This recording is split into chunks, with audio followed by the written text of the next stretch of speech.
Sup everyone, I'm your female otaku, and I'm here to review episode 9 of Akagami no Shirayuki-hime, season 2. Before I continue with this review, I just have to say something very, very important.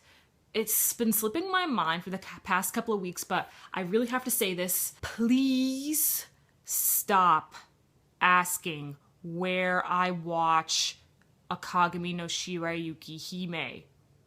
Stop. It's called Google. You go on Google, you type in whatever you want, and you'll get the answers. Heck, you can even type it in on YouTube.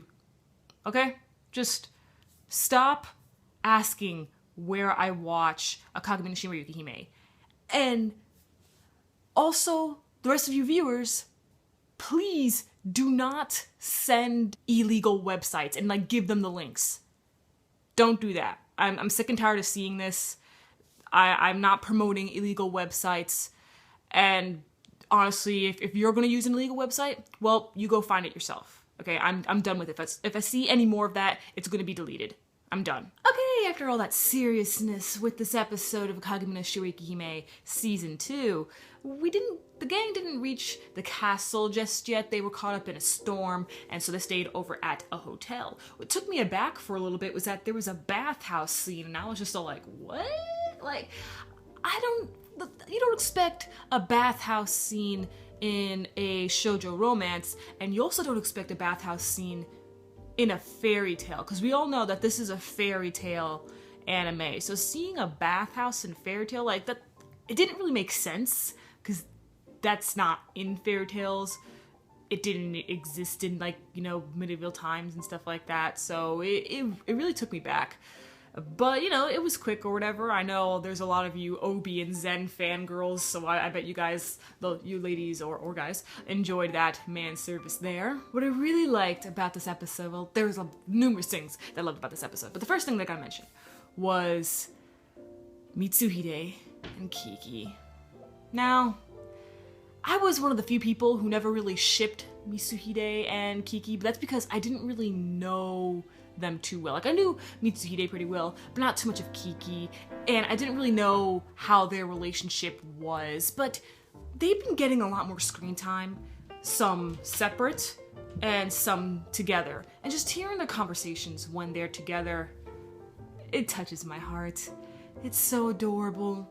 It's like the writer keeps hinting at us oh, you want them to be together? Oh, not just yet. How about now? Maybe not. No, not just yet. And it toils with my heart. So I ship them now. I'm a part of the shipping train. We also see that Mitsuhide is kind of popular with the ladies, and that Zen said that when Mitsuhide first entered the castle, that a lot of the maids were falling for him, and it's because he's such a sweet guy. And I'm like, oh, so cute. All the ladies are attracted to his sweetness. That's adorable. So we meet this girl named Tro, odd name, but we meet this girl named Tro who happens to be an old friend, an old partner of Obi's.